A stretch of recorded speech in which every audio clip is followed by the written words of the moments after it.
Bonsoir mesdames et messieurs, merci d'être présents ce soir pour cet événement, pour évoquer un sujet qui demeure hélas encore un fléau mondial, les violences à l'égard des femmes. Dans son dernier livre « Jouer ou tuer, la fabrique d'un féminicide », notre invitée revient sur une affaire qu'elle a eu à juger quand elle était présidente de la cour d'assises de Versailles. Dans cet ouvrage, elle partage avec beaucoup d'humanité son regard sur le fonctionnement de la justice, à travers l'histoire d'une femme, Eliane, victime jusqu'à y laisser la vie des violences de son conjoint. Ces violences, qu'elles soient physiques, psychologiques, économiques ou sexuelles, touchent toutes les générations, tous les milieux, tous les pays. Elles constituent une atteinte à la dignité humaine et un frein à l'égalité réelle entre les femmes et les hommes. Et si nous sommes rassemblés ce soir ici, c'est parce que il nous faut un engagement collectif et surtout, il faut prendre des actions concrètes pour améliorer la situation des femmes victimes de violences. Et pour nourrir cet engagement, nous avons besoin de voix fortes, des voix qui éclairent, qui interpellent, mais qui font surtout avancer notre société vers davantage de justice. C'est pourquoi j'ai l'immense plaisir d'accueillir aujourd'hui Madame Isabelle Rome, ambassadrice pour les droits de l'homme et pour la mémoire internationale de la Shoah. Vous avez été précédemment magistrate, ministre déléguée en charge de l'égalité entre les femmes et les hommes et de la lutte contre les discriminations. Vous êtes de celles qui ont fait de la défense des droits des femmes un combat de chaque instant. Votre connaissance du terrain, votre rigueur intellectuelle, votre humanité sont saluées par celles et ceux qui œuvrent au quotidien pour protéger, accompagner et reconstruire. Je voudrais vous remercier encore d'avoir passé toutes ces journées avec nous, d'être ici ce soir, et je vous laisse tout de suite la parole pour cette conférence sur les violences conjugales. Merci beaucoup.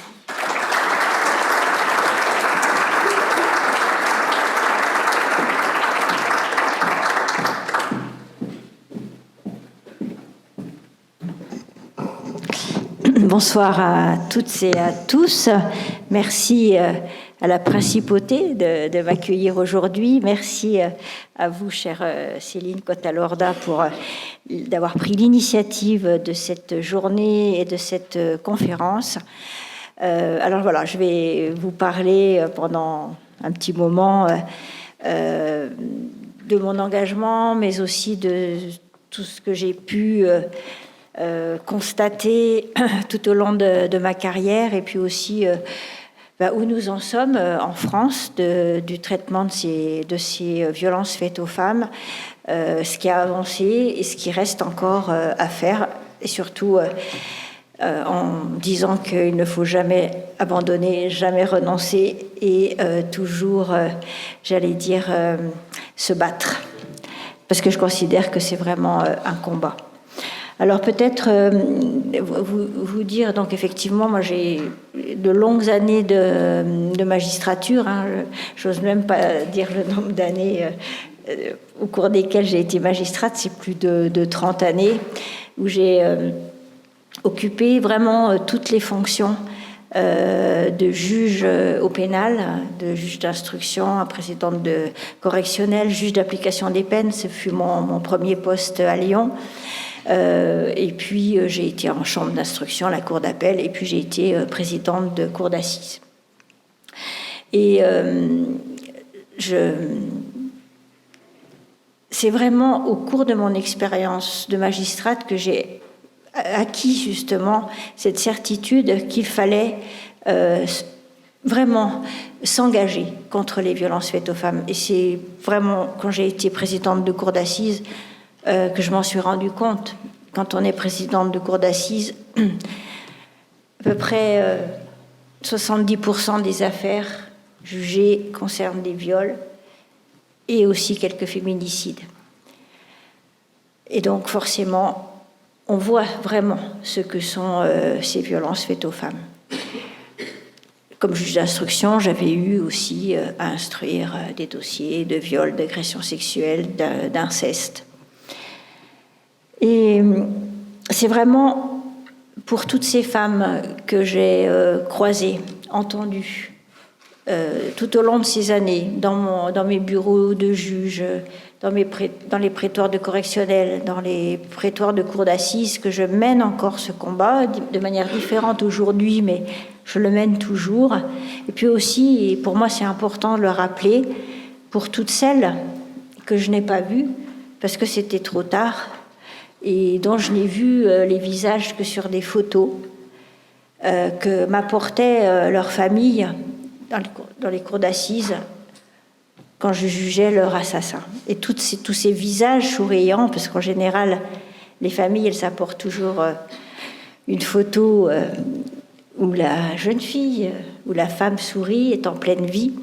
Je les ai gardées au fond de moi, et c'est vraiment pour elles que je mène ce combat. Et chaque fois que je le dis, j'ai toujours la voix qui se casse, et je crois que toute ma vie, ça sera comme ça. Et donc, c'est comme ça que j'ai changé un peu le cours de ma vie, si on peut dire. C'est qu'en ayant fait autant de terrain, j'ai souhaité agir peut-être davantage, et je me suis retrouvée comme ça haute fonctionnaire au ministère de la Justice. C'était la première fois qu'il y avait une haute fonctionnaire à temps plein sur l'égalité des droits, donc avec à la fois donc un aspect de ma fonction qui était dédiée plutôt à l'égalité professionnelle et la gestion des ressources humaines, mais tout l'autre aspect qui était justement destiné à la lutte contre les violences faites aux femmes. Et c'est à cette époque-là qu'a été mise en place ce Grenelle des violences conjugales par le gouvernement français. C'était à l'époque Édouard Philippe qui était Premier ministre. Et je pense qu'il a été un temps extrêmement fort, qui a permis vraiment une accélération des politiques, des législations, des pratiques. Et j'aime bien dire qu'il y a que vraiment, en ce qui concerne les droits des femmes, il y a une conjonction entre l'évolution de la mentalité d'une société, à un moment donné, des réactions très vives qui vont faire que les politiques vont prendre le sujet à bras-le-corps, et puis ensuite tout cela entraîne des modifications de la loi, des formations renforcées, des nouveaux outils, etc. Et là, pour le coup, en France, ce fut...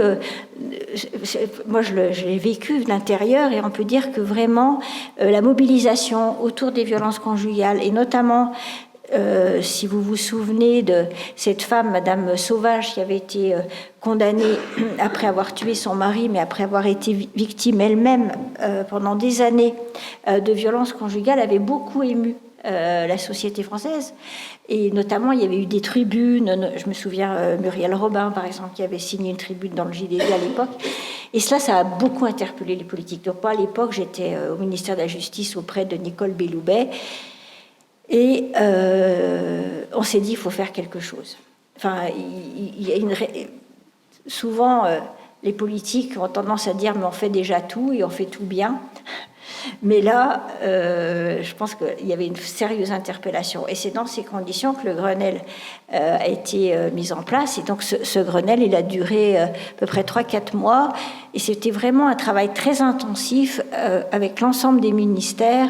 Donc, moi, j'animais ce travail pour le ministère de la Justice avec toutes les professions concernées, les avocats, les organisations de la société civile, les associations, l'Ordre des médecins qui a joué le Conseil national de l'Ordre des médecins qui a eu un rôle important pendant toutes ces discussions. Et voilà, de cela a jailli plein de choses, mais avec une prise de conscience, et ça je pense que c'est très important, sur différents points, et notamment sur la prise de conscience sur ce que sont ces violences, justement.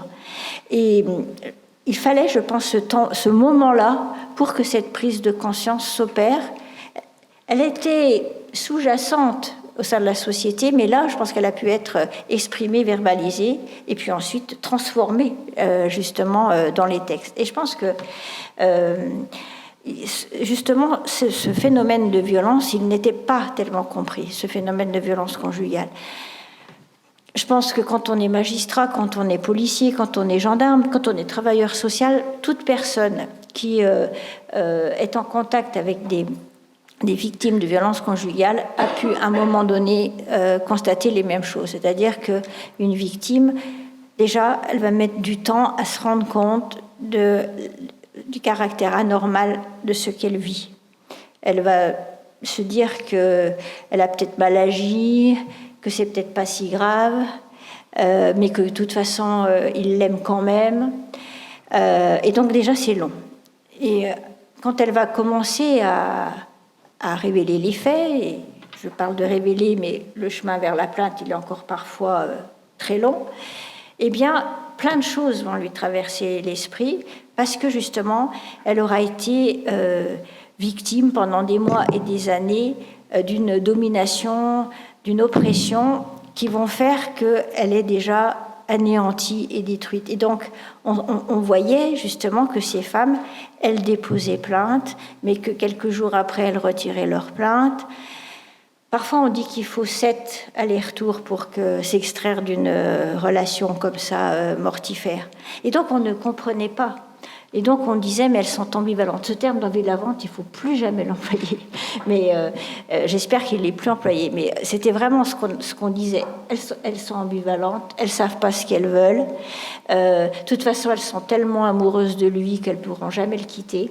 Et en fait, si elles faisaient ça, si elles font ça, parce que c'est encore le cas, c'est tout simplement parce qu'elles sont tellement, justement, détruites, anéanties, qu'elles ne voient plus comment leur vie peut se dérouler hors de cette relation. Et donc, c'est ce qu'on appelle en fait ce phénomène d'emprise. Après, je parlerai du contrôle coercitif, mais à cette époque-là, enfin, au moment du Grenelle, c'est vraiment plus le phénomène d'emprise, qu'on ne connaissait pas encore trop le terme de contrôle coercitif, qu'on a appréhendé et qui nous a permis de comprendre ce fonctionnement des victimes qui peut les amener aussi, qui peut les conduire au suicide. Et donc, je dis souvent que toutes ces femmes que j'ai rencontrées quand elles étaient vivantes, elles me disaient très souvent qu'elles se sentaient comme des serpillières. Et vraiment, cette image, elle est très forte, elle est très évocatrice. Parce que quand on se sent comme une serpillière, c'est qu'on se sent complètement usé, on se sent complètement essoré, sali. Et c'est difficile d'imaginer un envol et de reprendre le cours de sa vie quand on est une serpillière. Et donc, ce phénomène d'emprise, il a été très présent au moment des discussions du Grenelle. Et il a fait partie justement des termes, des notions qu'il a fallu mettre dans les formations de tous les professionnels pour qu'ils comprennent pourquoi ces victimes avaient ces comportements et qu'il ne fallait pas les juger, qu'il fallait mal et qu'il ne fallait pas dire qu'elles ne savaient pas ce qu'elles voulaient, mais que c'est justement parce qu'elles étaient victimes de cette violence qu'elles réagissaient comme ça.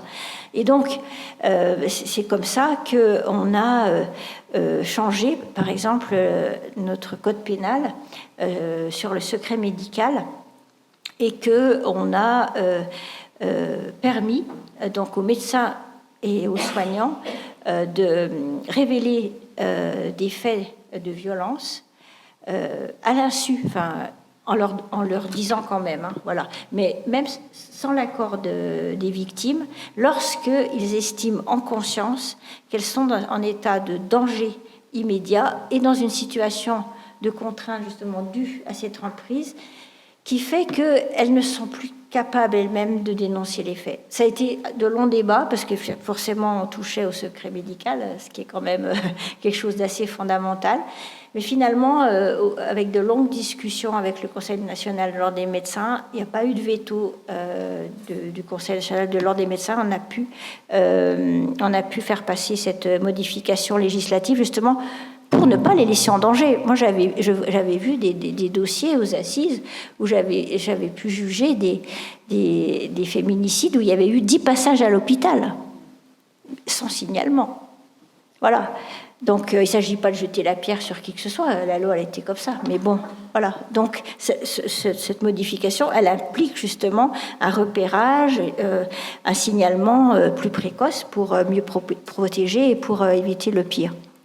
Et quand on a ce phénomène d'emprise, on a justement ce conjoint violent qui va maintenir l'autre totalement sous son contrôle. Après, c'est pour ça que je vous parlerai du contrôle coercitif. Quand il y a une domination, forcément, il n'y a pas une égalité entre les deux conjoints. C'est pourquoi nous avons aussi interdit les médiations. Les médiations au pénal, parce que vous savez, il existe une alternative aux poursuites qui existe, mais qui existe pour tous les autres faits, mais qu'on a interdit justement, qu'on a interdit dans le cadre de violences conjugales. On a interdit aussi la médiation dans le cadre des procédures de divorce ou toutes les procédures relatives à l'autorité parentale, parce que justement, il n'y a pas d'égalité entre les parties. Quand vous avez une partie sous la domination de l'autre. Or, pour qu'il y ait une médiation, il faut qu'il y ait une égalité des armes, sinon la transaction, l'accord, il n'est pas valable. Ça a été aussi difficile à faire admettre, parce que chacun avait ses habitudes, ses petits intérêts, etc. Et voilà, il a fallu, c'est pour ça que je dis que c'est un combat, la lutte contre les violences faites aux femmes, mais allez, on y est arrivé, c'est passé. Et puis, je reviendrai ensuite sur le contrôle coercitif, mais voilà, en gros, sur l'emprise. Et l'autre phénomène dont on a pris conscience, grâce à l'apport des sciences humaines, d'ailleurs sur l'emprise c'est pareil, c'est grâce à l'apport des sciences humaines à de grandes psychiatres comme Marie-France Irigoyenne, par exemple, qui a beaucoup travaillé là-dessus. On a compris aussi l'impact des violences conjugales sur les enfants. Et ça, c'était aussi assez nouveau, et je pense que malheureusement, il y a encore beaucoup de travail à faire en termes de formation sur ce sujet. Mais quand même, cette prise de conscience a commencé, c'est-à-dire que, j'allais dire, tous les gens de ma génération, et même un peu plus jeunes, on a tous été formés. Quand je dis tous, c'est pas que les juges, c'est-à-dire, je veux dire, les avocats, les médecins, les infirmiers, les travailleurs sociaux, enfin voilà. Et on nous disait, il faut bien distinguer ce qui se passe au sein du couple, du rapport parent-enfant et notamment du rapport père-enfant. Et donc, en fait, quand on était juge aux affaires familiales, je l'ai été moi peu de temps parce que c'était, j'avais plutôt une appétence pour le pénal, mais je me souviens très bien qu'en fait, s'il y avait des violences conjugales, on disait c'est entre eux, mais ça n'avait jamais d'impact sur les enfants en termes de garde, on questionnait rien. Voilà. Et on disait, il est peut-être un conjoint violent, mais c'est un très bon père, ou c'est un bon père. Et tout ça, je veux dire, grâce justement aux travaux, aux constatations des psychologues, des psychiatres, Karen, je dis quelques noms parce que Karen Sadlier, par exemple, aussi qui a beaucoup travaillé là-dessus, on s'est rendu compte que ces enfants-là, même s'ils ne sont pas victimes physiquement de faits, eh bien, ils sont traumatisés. Et alors, s'ils voient des violences physiques entre les parents, les psys disent qu'ils peuvent être traumatisés comme s'ils voyaient des scènes de guerre. Et même s'ils ne voient pas de violences physiques, mais qu'ils entendent des humiliations constantes de leur mère, du dénigrement, etc., ils sont traumatisés et ils sont élevés, en tout cas, dans ce modèle-là, sur ce schéma-là, ce qui leur cause aussi un traumatisme profond. Et donc, on a considéré que ces enfants n'étaient plus ce qu'on appelait, on employait ce terme, on les considérait comme des témoins, on disait qu'ils étaient exposés aux violences conjugales, et donc là, par un décret de 2021, on a considéré qu'ils étaient victimes, et qu'il fallait les considérer comme des victimes à part entière. Quelques conséquences on en suivi sur le plan législatif. Par exemple, ça c'était vraiment une mesure d'humanité, mais par exemple, on a introduit une suspension de plein droit de l'exercice de l'autorité parentale d'un conjoint poursuivi ou condamné pour des faits d'homicide ou de tentative d'homicide sur l'autre conjoint, pas sur l'autre parent. C'est-à-dire que auparavant, vous aviez un homme qui tue sa femme, la mère de ses enfants, et il gardait l'exercice de l'autorité parentale.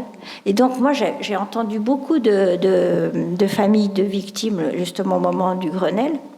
Et je me souviens très bien d'un papa qui me disait que donc, sa fille avait été assassinée et qu'il avait récupéré les 2 petits-enfants qui avaient 3 ans et 5 ans, je crois. Et en fait, il devait aller à la prison, demander l'accord de l'assassin de sa fille pour les emmener voir un médecin, pour les emmener en vacances, etc. Et donc ça, c'est de l'humanité. Et donc voilà, on a pris ce genre de mesures. Il y a eu aussi ensuite une loi, mais qui n'est pas encore allée, je pense, assez loin sur le retrait de l'autorité parentale, mais seulement quand il y a des violences vraiment sur les enfants. Donc je ne dis pas qu'il faille forcément retirer l'autorité parentale. Ce que je dis, c'est que, et c'est quand même vers ça qu'on va, mais je pense que tous les professionnels qui interviennent dans ce champ ne sont pas encore suffisamment sensibilisés à cette notion. Et je pense que les conséquences ne sont pas encore toujours bien perçues, bien appréhendées par certains professionnels. C'est-à-dire que il faut questionner justement l'autorité parentale. Ça ne veut pas dire qu'il faille forcément la retirer, mais il faut la questionner quand il y a ce type de violence conjugale. Il faut se poser la question du droit de visite et d'hébergement. Et quand vous avez, par exemple, un juge aux affaires familiales qui va prononcer une ordonnance de protection avec une interdiction d'entrer en contact et que dans le même temps, vous avez un service d'aide sociale à l'enfance qui va proposer une médiation entre les parents, vous voyez, là, il y a quand même encore des choses qui ne fonctionnent pas très bien. Et ça arrive. Voilà. Donc c'est pour ça que je pense que sur ce sujet-là, on a encore beaucoup à faire. Et de parler des enfants, ça m'amène justement aussi à parler de cette notion de contrôle coercitif. C'est une notion donc, que moi j'ai découverte lorsque j'étais au ministère de la Justice. C'est une chercheuse, Andrea Gruev-Vintila, qui m'a expliqué ce que c'était. Je lui ai demandé d'écrire un article pour la revue Dallos, qu'on avait sorti à l'époque sur l'emprise et les violences au sein du couple. Et ensuite, elle a écrit un livre sur le contrôle coercitif. Et aujourd'hui, j'allais dire, cette notion fait son chemin et on est en train de travailler sur il y a une proposition de loi actuellement en discussion au Parlement pour introduire cette notion dans la loi. Alors, expliquons un petit peu ce que c'est. Et pourquoi moi elle m'a tout de suite, elle a tout de suite percuté en moi, c'est que justement quand je jugeais ces dossiers de féminicide, je me disais mais c'est curieux quand même, c'est presque toujours la même histoire, c'est presque toujours le même scénario que je vois, et le meurtre l'assassinat que je raconte dans ce livre Je vous ai tué, c'est justement un de ces cas. Et là, justement, on me mettait des mots, on me donnait l'explication de tout ça. Et en fait, ce que je constatais, c'est qu'on avait presque toujours le même type de relation. Donc, en général, une relation qui commence très fort. Enfin, voilà, c'est-à-dire que très vite, on dit à l'autre que c'est la femme de sa vie, qu'elle n'a jamais connu de femme comme ça, que c'est vraiment l'amour de sa vie. Et très vite aussi, et parfois il peut y avoir une grossesse assez rapide aussi, et très vite, mais alors ça c'est vraiment très vite, l'isolement de l'autre. Ce qu'on voit d'ailleurs un peu dans le film que vous lancez en matière de communication, très vite on veut la garder que pour soi, et donc il va l'isoler de sa famille, de ses amis, éventuellement lui faire quitter son travail, et tout ça de manière très insidieuse, hein, c'est-à-dire qu'il ne va pas lui interdire d'aller voir ses copines, il ne va pas lui interdire d'aller voir sa famille, mais par exemple, il va rester à côté du téléphone quand elle va appeler sa mère, et du coup, elle n'aura plus envie d'appeler sa mère, elle n'aura plus envie d'aller la voir. Par exemple, si elle va boire un verre avec ses copines, il va arriver en plein milieu, juste pour vérifier qu'en fait, qu'elle soit bien avec ses copines, et donc elle n'aura plus non plus envie d'aller boire des verres avec ses amis. Le travail, ça peut être... c'est moins fréquent, mais je l'ai vu aussi, c'est-à-dire que c'était un homme qui s'est mis à son compte et lui a dit « t'as plus besoin de travailler, maintenant tu vas travailler avec moi ». Et donc, comme ça, c'est pareil, il l'isolait aussi de sa sphère professionnelle. Donc l'isolement, vraiment, c'est une grande constante. J'insiste alors sur le contrôle coercitif, sur le côté de cumul. Voilà, donc ce que je vais décrire, ça fait partie de comportements qui s'inscrivent dans un cumul. Donc l'isolement, c'est un élément de ce cumul. Ensuite, il peut y avoir du dénigrement et le dénigrement qui est répétitif et voire constant, c'est-à-dire voilà, lui dire qu'elle est moche, lui dire qu'elle sait pas faire la cuisine, qu'elle s'habille mal. Mais quand c'est constant, au bout d'un moment, ça fait du mal. Ensuite, il y a forcément, j'allais dire, la jalousie excessive. Et ça, dans le meurtre que je raconte, c'était la seule chose à l'époque, parce que j'ai jugé ce féminicide en 2018, c'est la seule chose qu'on avait bien identifiée. On n'avait pas identifié tous les autres éléments. Et c'est justement moi, plusieurs années après, que je me suis dit, mais il y avait tout ça en fait. Et donc il y avait vraiment un cas de contrôle coercitif très avancé, mais on n'avait pu identifier que la jalousie excessive. Et donc, par exemple, c'était quelqu'un qui, quand ils s'étaient mariés, ils habitaient dans un petit village, ils avaient voulu qu'ils déménagent très vite, parce qu'en fait, il imaginait qu'elle avait tous ses anciens amants qui étaient là et qu'il fallait surtout plus qu'elle les voie. Quand il travaillait de nuit, donc parfois il rentrait en plein milieu de la nuit pour vérifier qu'elle était bien seule. Quand il rentrait du travail, il allait à la salle de bain, il allait compter les gants de toilette dans le panier à linge pour vérifier si elle n'avait pas eu de la visite pendant qu'il n'était pas là. Il se brouillait avec des couples d'amis parce que chaque fois, il imaginait qu'elle avait des relations avec l'homme ou alors qu'elle le cherchait. Enfin, voilà, et donc, en fait, c'était devenu impossible. Et d'ailleurs, pour dire qu'en 2018, c'était tellement peu identifié que même l'expert psychiatre, qui était quand même un expert en plus assez réputé, il avait juste vu cette jalousie excessive et il avait même dit que ça pouvait presque être un motif d'atténuation de la responsabilité pénale. Donc ce qu'on voit quand même le chemin parcouru depuis en quelques années sur ce sujet. Il y a aussi le côté donc qui est d'ailleurs un peu en lien avec cette jalousie excessive, le harcèlement, donc avec les messages multiples toute la journée pour savoir ce qu'elle fait, où elle est, etc. Parfois de la géolocalisation. Et en plus, j'allais dire, ça, c'est assez piégeant. Et surtout pour des jeunes filles, ou parfois pour des femmes qui ont vécu juste avant, par exemple, qui ont eu une rupture douloureuse. Et ça, c'est assez piégeant parce que justement, en début de relation, comme il dit que c'est l'amour de sa vie, qu'il n'a jamais vu de femme aussi belle, aussi extraordinaire et tout, si en plus il vous demande, mais qu'est-ce que tu fais, tu me manques tellement, etc.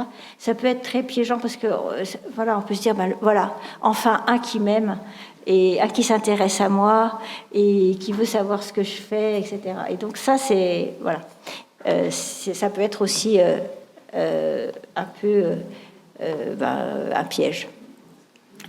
Donc on a ce harcèlement, ce dénigrement, cette jalousie excessive, cet isolement. Je voudrais aussi parler des menaces parce que c'est quelque chose de très important et justement quand quand la victime a des velléités, non pas de le quitter, mais ne serait-ce que de faire des choses par elle-même ou de sortir un peu de sa boîte. Par exemple, passer son permis de conduire, ce qui était le cas d'Eliane, là, quand elle a passé son permis de conduire, et puis elle était sur le point de reprendre son travail après avoir eu 6 enfants. Et là, il n'a pas supporté qu'elle puisse avoir envie de retravailler, parce que c'était justement, elle allait un peu lui échapper. Et donc là, c'est à des moments comme ça qu'il peut y avoir des menaces. Et là, j'attire vraiment beaucoup l'attention de tous les... de tout le monde, dès que je peux le faire, parce que c'est les menaces, et je sais que la justice aussi les a pas considérées avec suffisamment de sérieux à une certaine époque, mais parce que justement on n'avait pas compris leur impact.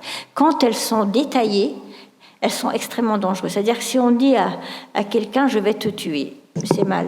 Mais si on lui dit je vais mettre une hache dans mon coffre et je t'attendrai à la sortie du travail, là on voit qu'il y a une ébauche de scénario. D'ailleurs, il s'appelle Jean-Pierre, l'accusé, il avait mis une hache dans le coffre de sa voiture, il avait même dit à un psychologue, il avait dit j'ai une hache dans ma voiture parce que j'ai envie de la tuer. Mais bon, pareil, personne n'avait bougé. Il avait dit aussi qu'il rêvait de lui foncer dedans en voiture et personne non plus avait bougé. Et j'ai jugé un autre dossier dans lequel l'accusé avait dit je mettrai un bidon d'essence dans ta voiture et je te ferai cramer. Et 2 ans plus tard, alors qu'ils étaient séparés, il est allé l'attendre à la sortie de l'école où elle avait emmené les enfants et il est monté dans la voiture avec un bidon d'essence et il a mis le feu. Et bon, elle a pu être sauvée par un tiers. Mais, vous voyez, il est passé à l'acte 2 ans après avoir prononcé ces menaces. Donc, il faut vraiment les prendre très au sérieux. Et il faut que, justement, les policiers, les gendarmes, les juges, je ne dis pas qu'il faille mettre tout le monde en prison, mais justement, aient une réponse face à des actes comme ça.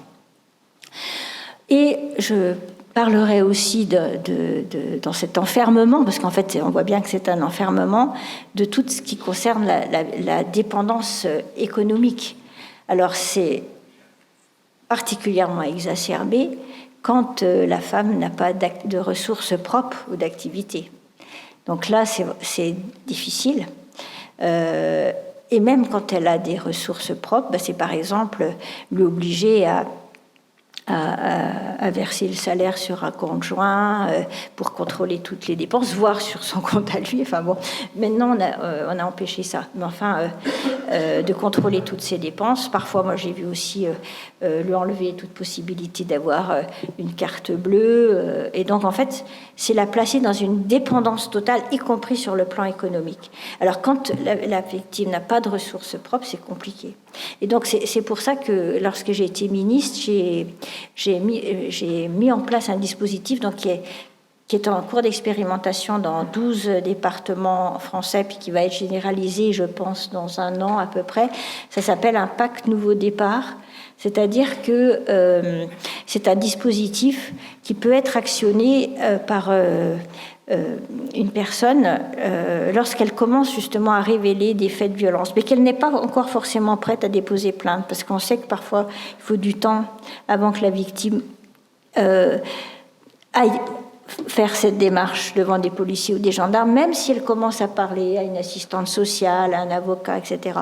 Et donc, c'est de permettre justement au référent à qui elle va parler de saisir, donc en France c'est la caisse d'allocation familiale, et qui va déclencher pour elle un dispositif qui va être un peu à multifacette, c'est-à-dire à la fois une allocation, donc c'est une allocation universelle, on a voté une loi, d'ailleurs une grande fierté qui a été votée à l'unanimité du Parlement, une allocation universelle d'urgence, donc c'est pas miraculeux, mais enfin avoir un petit peu d'argent, d'avoir un accompagnement psychologique, une aide aussi pour retrouver un emploi ou une formation si elle est vraiment plus ou pas en situation d'emploi, et une aide aussi pour la garde d'enfants éventuellement, parce que si on veut chercher du travail et qu'on a des petits-enfants, c'est pas non plus très facile à tout concilier. Donc c'est ce qu'on appelle le pacte nouveau départ, Et c'est vraiment dans cet esprit-là, et aussi parce que j'avais vu tellement de victimes dans ces situations, que j'ai pensé à mettre en place un dispositif comme ça. Et donc, en fait, vous voyez, tout ce que je vous décris, il y a des chercheurs qui ont travaillé là-dessus et qui l'ont identifié de manière très précise, alors que moi, je voyais ça comme ça dans mes dossiers, que je me disais, c'est quand même toujours la même histoire. Et en fait, eux, ils ont identifié ça, ils disent ça s'appelle du contrôle coercitif. Donc ils le disent avec des mots plus savants, plus scientifiques que moi, mais ça revient quand même un peu à la même chose. Et ce qui est intéressant de voir, mais ça, si vous avez l'occasion d'ailleurs d'inviter un jour Andrea Gruev-Vintila, elle expliquera mieux parce qu'elle elle est ça s'appelle, je crois, psychologie sociale. Voilà, c'est ça, sa spécialité, c'est la psychologie sociale.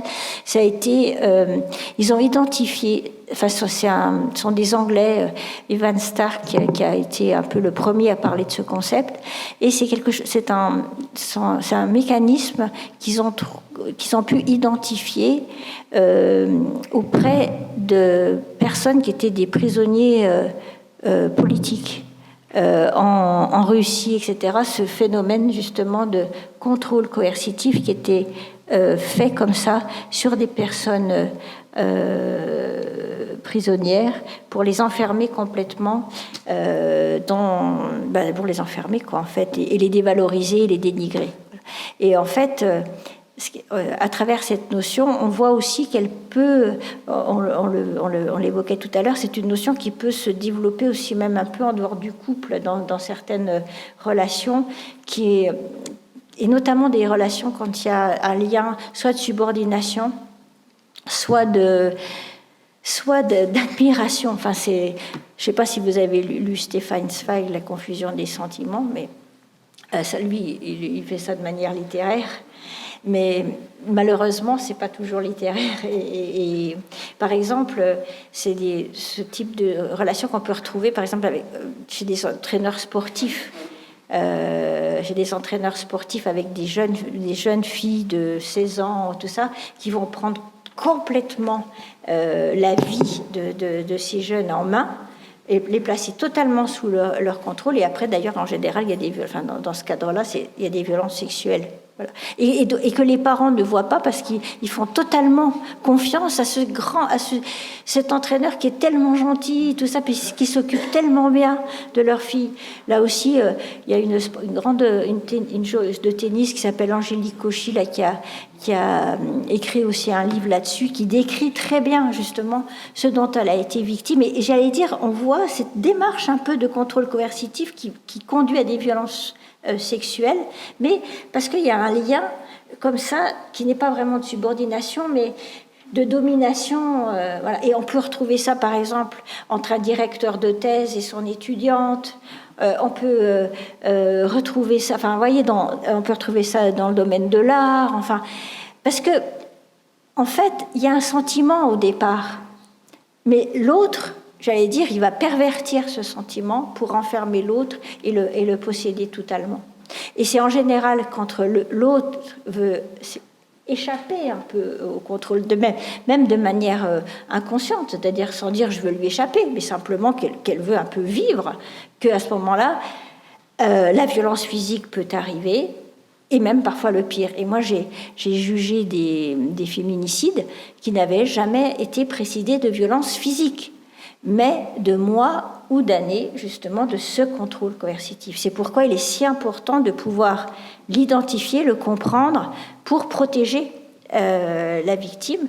Et donc, ça peut être judiciairement, mais même, et ça, je sais que c'est extrêmement difficile, mais même quand on est sœur, amie, collègue, mère de quelqu'un qui peut être dans cette situation, victime d'un tel contrôle, essayer de l'alerter un peu. Mais je sais que c'est extrêmement difficile parce que justement, quand les victimes sont dans cette situation, c'est long pour qu'elles acceptent d'entendre quelque chose.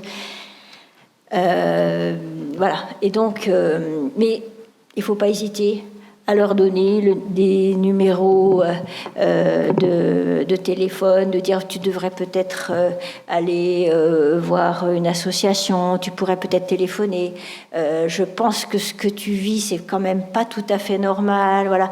Mais sans contrainte, parce que sinon elles s'en vont. Par contre, ce que je peux dire, c'est que quand une victime justement commence à parler, à vous parler, par exemple, je pense qu'il ne faut pas la lâcher. C'est-à-dire qu'il faut... Tout ça, c'est avec beaucoup de tact, parce qu'il ne faut pas l'obliger. Il ne faut pas lui en vouloir si elle ne fait pas les démarches, compte tenu de tout ce que je vous ai dit précédemment. Mais il ne faut pas la lâcher. C'est-à-dire qu'il faut toujours lui demander comment elle va, si elle a fait ça, pour savoir que vous êtes toujours là et que vous ne lui en voulez pas si, justement, elle reste avec ce type. Vous vous en fichez qu'elle reste ou pas. Enfin, c'est pas pour lui faire quitter à tout prix telle ou telle personne. C'est plutôt son sort à elle qui vous intéresse, sa santé physique, sa santé mentale. Et ça, je pense que c'est important pour elle de savoir que vous êtes là, qu'il peut toujours y avoir une écoute, une orientation, etc. Il faut pas se mettre dans l'idée de la soigner, de la guérir, même de régler la situation. Le réflexe, c'est de bien l'orienter, par contre, mais de ne pas la lâcher. Voilà, je me permets de dire ça. Et donc, c'est pourquoi ce contrôle coercitif, on a pensé que ça serait utile qu'il soit décrit précisément dans la loi, pour donner une base légale, en fait, aux juges, par exemple, en matière d'ordonnance de protection, parce que souvent, et malheureusement, même si les choses avancent, moi j'entends quand même encore pas mal d'avocats dire que il n'y a pas eu l'ordonnance de protection a été rejetée parce qu'on n'était pas sûr qu'il y avait des violences ou parce que le danger n'était pas avéré. Et donc, si le juge, justement, pouvait se référer à un texte qui décrive très précisément tous ces symptômes, en quelque sorte, que je vous ai décrits, il pourrait se référer à ce texte et dire je prononce une ordonnance de protection. Il ne faut pas oublier qu'un juge, il a besoin d'une base légale, sinon il est dans l'arbitraire, il est dans le flou, et c'est compliqué de statuer. De même, donc cela aussi pourrait constituer en tant que tel une infraction, puisqu'en fait c'est une violence invisible, ce n'est pas une violence physique, mais c'est une violence morale. Après avoir été ministre, je suis retournée quelques mois faire mon métier à la Cour d'appel de Versailles pour mettre en place les pôles spécialisés, j'en dirai quelques mots, les pôles spécialisés pour les violences intrafamiliales. Et j'ai vu des dossiers, en plus en cour d'appel, vous savez, donc c'est des dossiers qui sont déjà un tout petit peu plus anciens. Ça faisait pas si longtemps que ça que j'avais quitté les tribunaux, mais ça faisait 5 ans. Et je pensais que ça avait peut-être plus évolué. Et en fait, je voyais des dossiers, par exemple, où il pouvait y avoir une poursuite d'une personne pour une claque, par exemple, une claque avec une incapacité de travail de 3 ou 4 jours. Donc sur le plan pénal, strictement, c'est pas très grave. Enfin, je parle bien en plan pénal. Et donc, ça donne pas lieu à une condamnation pénale élevée. Alors que quand on regardait tout le dossier, on voyait toutes les traits du contrôle coercitif, ce que je vous ai décrit. Et donc, on se retrouvait au final avec une violence volontaire avec ITT de moins de 8 jours, pour peu qu'il y ait une petite contestation sur la matérialité même des faits reprochés, relax, et c'est fini. Et sinon, ça peut être, 2 mois avec sursis, mais pour ça, les juges ne vont pas forcément déclencher une obligation de soins, une interdiction d'entrer en contact, etc. Et donc, en fait, il y aura une réponse pénale, mais aucune protection de la victime, et puis aucune prise en charge de la violence de l'auteur. Donc tout ça m'amène aussi à parler aussi de la prise en charge de la violence des auteurs, parce que moi j'étais juge d'application des peines, c'était mon premier poste, donc jamais je ne dirais qu'une personne est un monstre et qu'elle est insusceptible d'évolution, pour moi, c'est pas possible de dire ça. En plus, quand on défend les droits humains, voilà. Sauf Barbie, que j'ai pu croiser lorsque j'étais jeune magistrate dans les prisons de Lyon. À part Barbie, pour moi, toute personne est susceptible d'évolution. Et susceptible d'évolution, mais il faut faire quelque chose. C'est-à-dire que si vous avez un accusé qui devient donc un condamné, qui est condamné à 10 ans de prison, 12 ans de prison, 14 ans de prison, 18 ans de prison, si rien ne se passe pendant son incarcération, s'il n'y a pas d'obligation de soins sur la violence, il va ressortir et il va rencontrer une autre femme, il recommencera. Et en fait, dans à peu près, je pense, à peu près 7 féminicides sur 10 que j'ai jugés, ces hommes avaient déjà commis des violences sur leur compagne précédente. Donc ça veut dire que chez ces personnes-là, en tout cas, il y a une violence intrinsèque à l'égard des femmes. Voilà. Et donc, il faut prendre en charge cette violence, il faut les questionner sur cette violence, il faut les interpeller, et puis ensuite, il faut des obligations de soins, il faut prendre en charge cette violence. Et c'est pourquoi il faut aussi, dès les premiers actes, dès les premiers signaux, apporter des réponses, et c'est pourquoi la mise en place de stages de sensibilisation, de responsabilisation sont extrêmement importants. Céline disait que vous alliez les mettre en place. Je pense que c'est une très bonne chose. En France, on a ouvert 130 centres de prise en charge des auteurs de violences conjugales, justement pour ce profil-là, c'est-à-dire pas pour des gens qui sont condamnés à des grosses peines, mais plutôt pour justement des actes qui paraissent un peu isolés, mais justement qu'il faut toujours creuser. Et donc c'est important de les envoyer comme ça, pour être suivis et pour voir un petit peu, pour que leur violence soit évaluée et donc aussi prise en charge.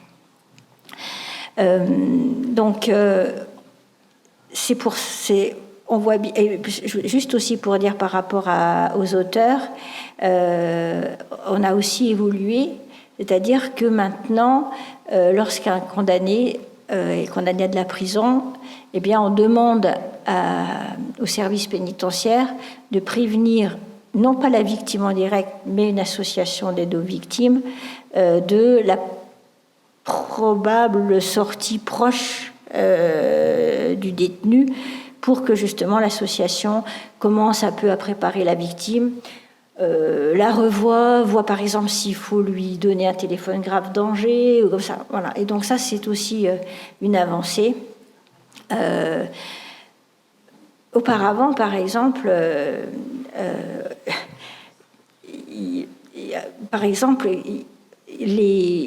elle pouvait avoir des permis pour des violences qui peuvent donner, par exemple, à des peines de prison de 2 ans, 3 ans.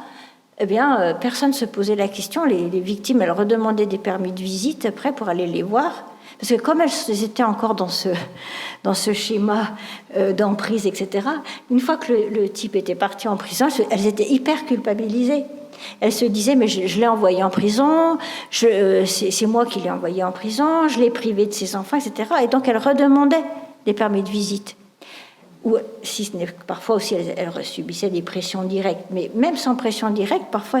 Et donc, les permis de visite, ça recommençait, et puis ils ressortaient, et c'est comme ça que peut-être 6 mois, 1 an après, on arrivait à l'irréparable. Et ça, je l'ai jugé aussi. Et c'est pour ça qu'aussi, quand j'étais ensuite au ministère de la Justice, je me suis dit, mais on ne peut pas laisser faire ça comme ça. Donc en fait, maintenant aussi, il y a des travailleurs sociaux, les services pénitentiaires qui aussi donnent un avis sur les permis de visite et surtout aussi sur les permissions de sortie, de vérifier, par exemple, qu'il n'aille pas... chez la victime, enfin bon, voilà. C'est plein de choses dont on prend conscience, dont on a pris conscience et voilà, sur lesquelles il faut agir. Et c'est aussi au vu de tout ça que j'ai beaucoup poussé pour la mise en place de pôles spécialisés dans les tribunaux et les cours, c'est-à-dire pour avoir des juges formés, c'est-à-dire former tout ce que j'ai dit, et aussi pour avoir une cohérence des réponses judiciaires. C'est-à-dire que, par exemple, s'il y a un juge aux affaires familiales qui statue sur une ordonnance de protection, sur un divorce, et par ailleurs un juge au pénal qui va condamner pour une affaire de violence, qu'il n'y ait pas de contrariété de décision, que tout soit cohérent, que les informations circulent, soient communiquées, justement pour qu'il y ait une cohérence de la réponse judiciaire. Et ça, j'allais dire, c'est... Ah oui, j'arrête, j'étais trop longue. Hein. Bon. Et donc ça, c'est très... justement, c'est aussi la mise en application de la prise de conscience de ce qu'est le contrôle coercitif, ce contrôle qui s'exerce sur l'ensemble de la famille. Voilà. Et je m'arrête là parce que vous avez bien fait de me faire signe. Et maintenant, je suis à votre disposition pour toutes les questions.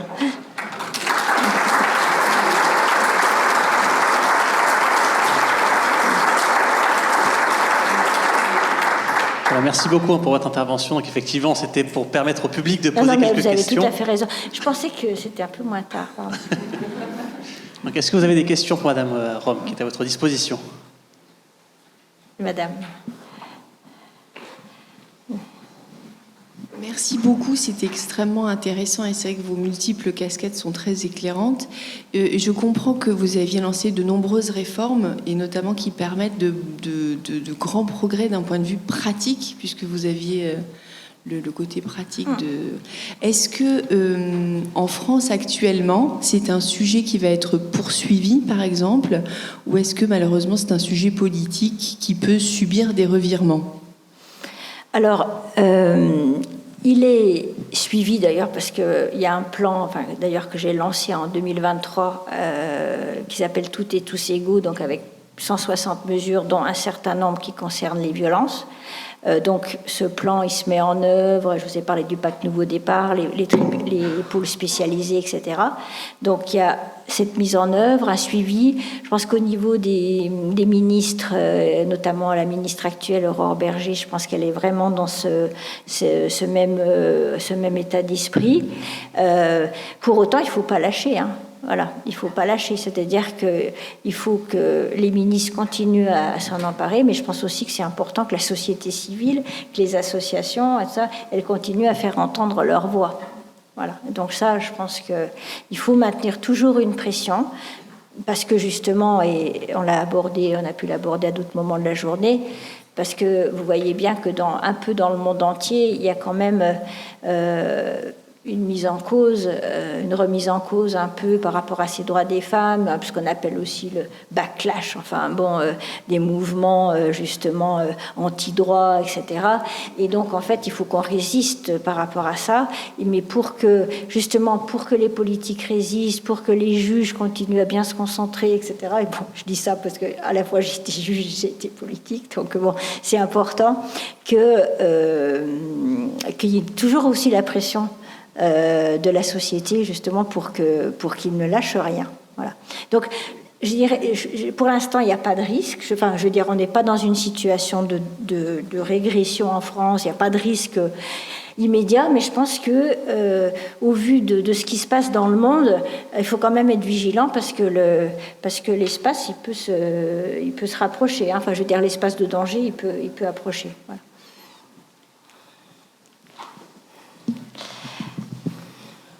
Merci beaucoup. Bonsoir, déjà je me présente, je suis Mathie Diouf, je suis adjointe au maire à Nice, en charge du droit des femmes et de la lutte contre les discriminations.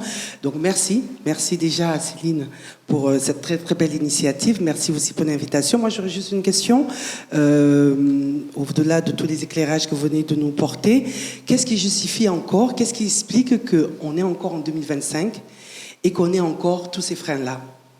Comment vous expliquez tous les freins, malgré pléthore d'actions qui sont mises en place au niveau de la justice, les dysfonctionnements, mais qui n'empêchent pas les dysfonctionnements au niveau des professionnels, au niveau des juges des affaires familiales? Qu'est-ce qui justifie? Moi, j'aimerais bien comprendre, parce que ça fait des années qu'on travaille sur cette thématique-là. Ben voilà, et encore en 2025, on est bientôt la veille du 25 novembre, on est encore en train de parler des violences faites aux femmes. on n'est pas utopique, on sait très bien que ça ne va pas s'éradiquer comme ça, mais qu'est-ce qui justifie, qu'est-ce qui explique que nous n'y arrivons pas par rapport à l'instar de ce qui se fait en Espagne, qu'ils ont réussi à éradiquer justement ces violences, enfin, en tout cas qui ont avancé. Qu'est-ce qui justifie cela? Quels sont les freins? Alors déjà, juste rappeler qu'en Espagne, ils ont commencé vraiment tout ce travail en 2004, donc avec un pacte d'État contre les violences faites aux femmes. Donc ils ont quand même une antériorité. Donc il faut quand même espérer aussi que toutes ces politiques mises en œuvre portent aussi leurs fruits en France. Ça ne veut pas dire que, comme je vous le dis, qu'il ne faut pas maintenir la pression. Mais alors, pour moi, il y a deux choses. Il y a à la fois maintenir la pression et aussi, moi, je serais pour être certainement un peu plus dans la contrainte en termes de formation. C'est-à-dire que je pense qu'il faut presque... Alors, je sais que ce n'est pas toujours facile, mais il faudrait presque rendre vraiment obligatoire un certain nombre de formations pour un certain nombre de professionnels, parce que justement, et surtout en termes de formation continue, au vu justement de toute cette compréhension qu'on a maintenant de ces violences et qu'on n'avait pas il y a encore 10 ans. Voilà. Et donc, quand quelqu'un vous dit « mais moi, j'ai traité des violences conjugales toute ma vie » et que c'est quelqu'un qui a 50 ans, s'il n'a jamais fait de formation, il ne les traite pas forcément bien.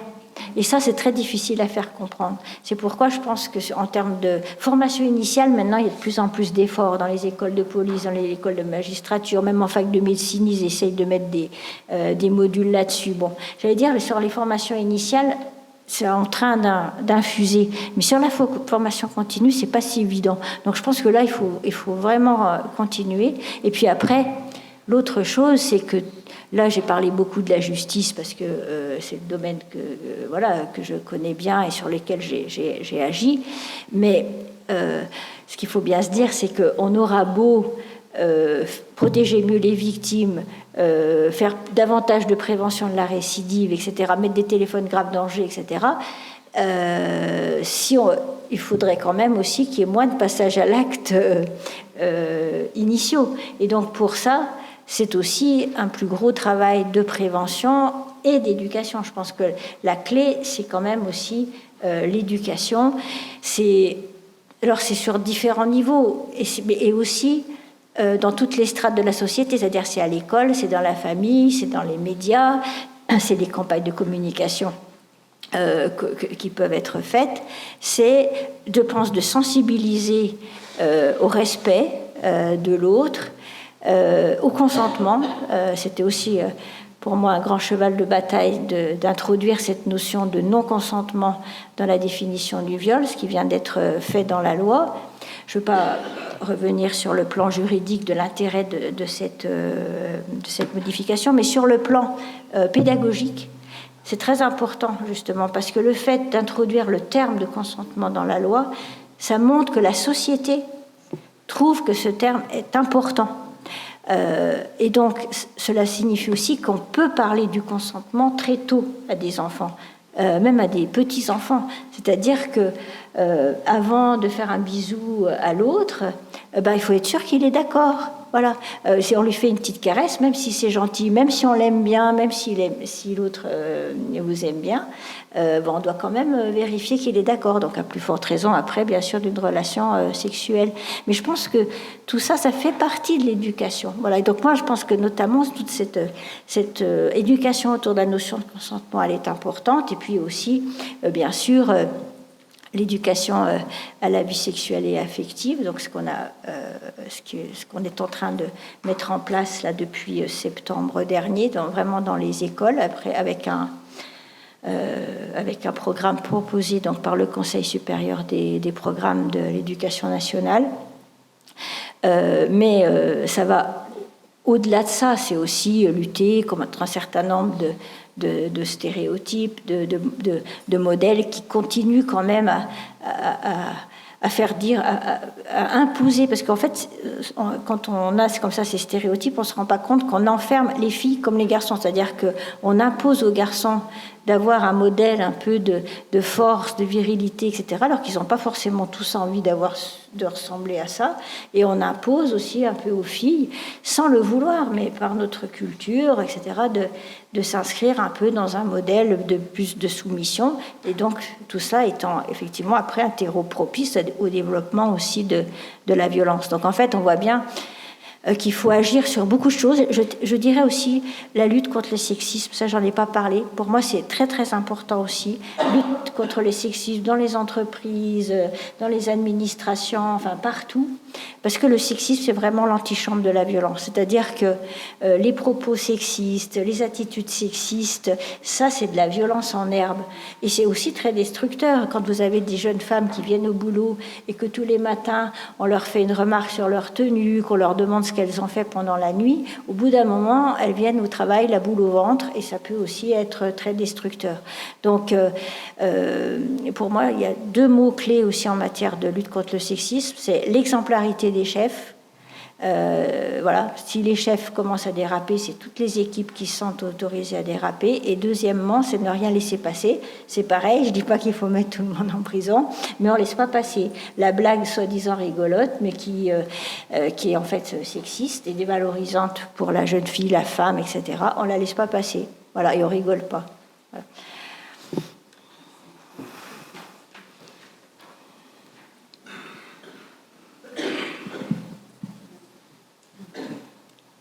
Voilà, j'ai une question aussi. On sait que le fait d'avoir subi des violences dans l'enfance, c'est un des premiers facteurs pour en commettre et en avoir soi-même à l'âge adulte.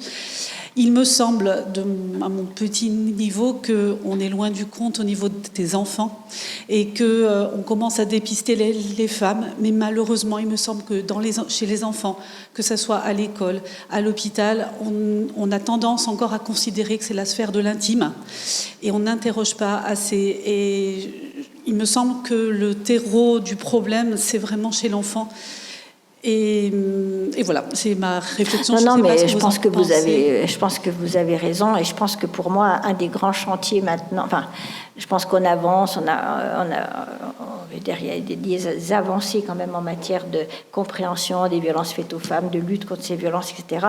Mais je pense qu'on a un énorme chantier encore par rapport aux violences faites aux enfants, qui, je pense, sont encore insuffisamment considérés dans nos sociétés. Voilà.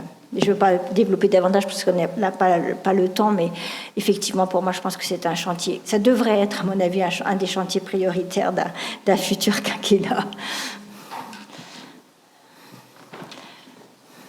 La protection de l'enfance au sens large. Bonsoir, merci beaucoup. C'est vraiment une chance de vous avoir en principauté.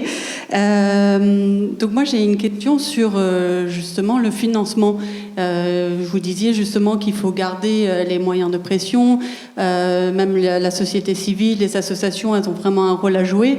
Sauf que la société civile, les associations de lutte pour les droits des femmes souffrent d'un financement croissant.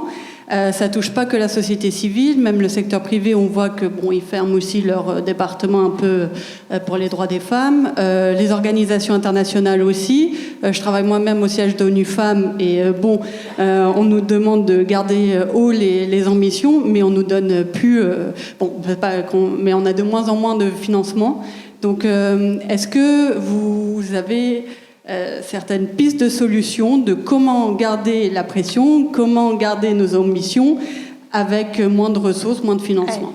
Non, mais c'est effectivement un problème réel, et notamment avec le désengagement des États-Unis, je veux dire, qui finançait quand même énormément un tas d'agences onusiennes et l'USAID, et avec ça a un impact direct, immédiat, même en termes de santé publique, d'éducation, bien sûr. Et donc, un certain nombre d'États étant eux-mêmes en difficulté budgétaire, la France étant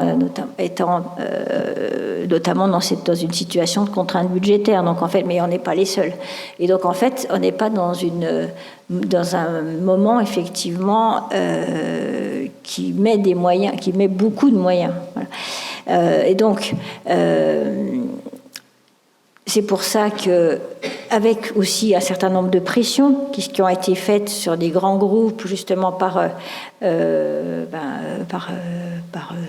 l'administration américaine. Et heureusement, enfin en tout cas, je sais que pour avoir parlé avec des responsables de grands groupes français, ils n'ont pas baissé les bras. Alors, par contre, ils ont quand même changé certains intitulés dans leurs actions. Mais tout en continuant à financer, ils ont quand même changé certains intitulés, mais ils ont continué à financer. Je pense que c'est pas évident, mais je pense qu'il faut essayer de... Alors sur le plan international, je pense qu'il faut essayer de trouver d'autres alliés. Et donc moi, c'est ce que j'essaye de faire dans ma mission actuelle, en essayant d'avoir des alliances un peu aussi conjoncturelles et pas sur tout. Enfin, voilà, mais sur certains sujets, voilà, on peut mobiliser.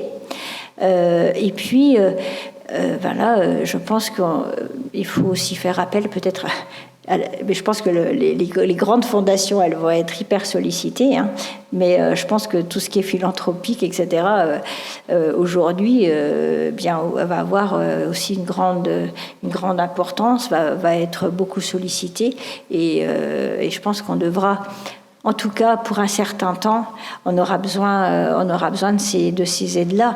Moi, après, je me dis qu'on traverse on traverse un vent mauvais, mais qu'il faut garder le cap du droit, de la défense de l'état de droit, de la défense des droits fondamentaux. Les droits des femmes en font partie. Et que, un jour, ça va changer, mais nous, on sera toujours là. Et on aura maintenu ce cap, et j'espère qu'on aura quand même pu sauver des vies, enfin en tout cas défendu la dignité humaine pendant tout ce temps-là. Et puis ma foi, ça reprendra avec peut-être un peu plus de prospérité. Et après, là, on a une période de vache maigre, mais c'est pas pour autant qu'il faut baisser les bras et se dire que on peut plus rien faire, quoi. Mais c'est pas une vraie réponse, hein. C'est une réponse de quelqu'un qui veut pas baisser les bras, j'en ai conscience. Mais voilà. Une dernière question, s'il y en a une. Monsieur, oui, bonsoir. Je me posais la question, vous nous avez dit qu'il y a des formations maintenant dans les écoles pour les jeunes filles et les garçons, puisque les garçons sont des papas qui ont peut-être des filles et sont également des personnes qui peuvent être un jour impliquées dans ce genre de choses. Je me posais la question si vous pensez qu'à terme, avec cette formation, les jeunes filles apprendront à reconnaître les signes avant-coureurs et à ne pas tomber dans le piège qui peut les attendre à l'âge adulte. Ça, c'est une première question. Et deuxièmement, il semblerait qu'il y ait quand même une typologie par rapport à tout ce que vous avez dit en termes de signes avant-coureurs ou précurseurs. Est-ce qu'il n'y a pas moyen les hommes qui se comportent comme ça ont peut-être une forme de maladie mentale. Est-ce qu'il n'y a pas moyen de les repérer dès le plus jeune âge et puis peut-être d'adapter une espèce de formation ou suivi pour leur empêcher de devenir ce qu'ils peuvent devenir à l'âge adulte? Alors sur l'éducation à la vie sexuelle et affective, en fait, je pense que l'idée, c'est surtout d'apprendre un peu à savoir un peu qui on est. Enfin, je veux dire, quand on est fille, quand on est garçon, de savoir aussi qui est l'autre et d'apprendre à se respecter. Et ça va pas beaucoup plus loin que ça, j'allais dire, mais c'est déjà la base. Voilà. Après, sur la détection, c'est toujours très compliqué. Déjà, c'est très compliqué parce que, en fait, par exemple, on ne peut pas dire qu'il y a un profil de victime type. Je pense que toute personne peut être un jour victime. Par contre, ce qui peut arriver, c'est qu'elle sera... C'est plus les circonstances de la vie qui peuvent peut-être un jour vous rendre un peu plus vulnérable. Alors, bien, c'est sûr que si vous avez, en revanche, vu votre mère victime de violence pendant toute votre enfance, c'est sûr que vous êtes plus propice à devenir victime, ça c'est sûr. Parce que justement, comme vous avez vu ce mode de fonctionnement, vous n'allez pas être en alerte quand le mécanisme de violence va se déclencher sur vous. De la même façon, un petit garçon qui aura vu son père comme ça être violent, il aura aussi tendance à reproduire cette violence quand il sera grand. C'est pourquoi c'est important justement de réagir dès les premiers actes pour voir